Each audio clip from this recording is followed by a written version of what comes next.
Hi, I'm Ted Wigsell from Your Business Community. This is the latest edition of Ted Listens. I'm here with Alan Mills from Equilibrium Debt Management. Good afternoon, Alan. Good afternoon. Can I ask you firstly, what should a customer do when considering extending payment terms to a client? When extending credit terms to an organisation, you need to ensure that you know your client. You need to understand what their financial background is, and what they'll need to do in regards to payment of your invoices. There's a lengthy discussion that can go into what background you need to do in regards to this, but the simplest way is to ask yourself two questions about your new customer. The first question is, can they pay you? The second question is, will they pay you? If they answer yes to both of those questions, then you're in the right direction in regards to extending your credit term with that organisation.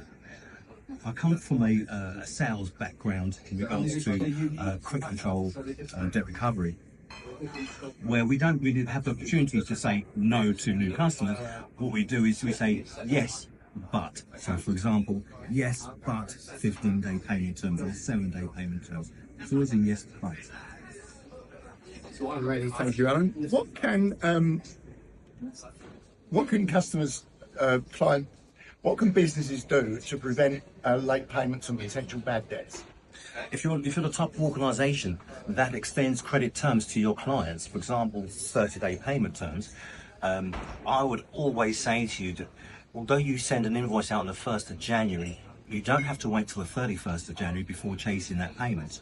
It's all about how you chase that payment, how you communicate with your client to prevent a late payment. So, for example, if you send an invoice out on the 1st of January, there's no reason why you can't give them a call on the 7th of January to just ensure that they've received the invoice, it's what they expected it to be, and if there's any issues regarding the invoice. I will then follow up with maybe a second call, say 14 days, to discover their payment methods. So what's the process for payments? Do you need a purchase order number? Does it need to be authorised? Then after authorisation, does it then go to the accounts department for payment? And then you know that your invoice is in the right place and ensure that it's going to be paid on time. I'd also follow up with another phone call roughly around about the 25th day to make sure that it's been authorised, it's with accounts to be paid, and it's in that process to be paid on or around the 30 days. Do you think the government do enough in helping mitigate late payments?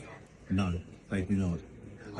When you have a small organisation that has managed to find or strike gold with a larger organisation with a good contract deal, some of these larger organisations will delay payments or force longer payment terms, so for example 60 or 90-day payment terms on this small organisation.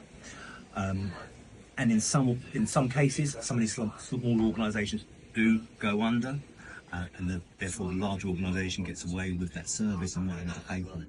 There needs to be something that controls that. I said this to someone yesterday, but you end up with small companies being a big company's overdraft if they're not paying up. That's correct. I've done work with other organisations before where they've extended terms of say £10,000 and they've got 90-day payment terms in regards to that a payment of their invoice for say £10,000. I cannot think of anywhere I can get a 0% interest loan for £10,000 for 90 days.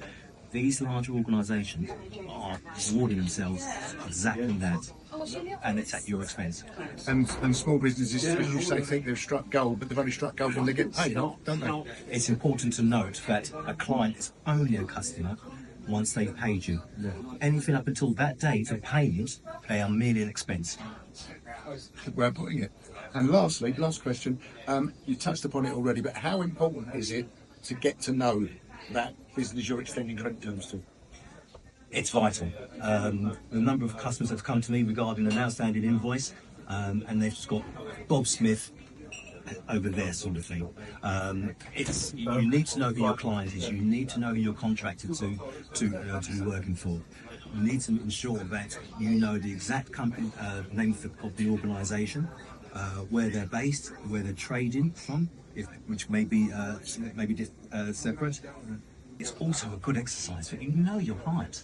It's always good that when you get these customers, you can communicate with them at their level. So it's important that you know where they're based. It's important that you know how their operation works, how many people they've got working in the organisation. It gives you that personal feel. It's vital that you know this kind of information. Thank you. So that is Alan Mills from Equilibrium Debt Management. This is the latest edition of Ted Listens. I'm from Your Business Community, www.yourbusinesscommunity.co.uk. Look out for more videos.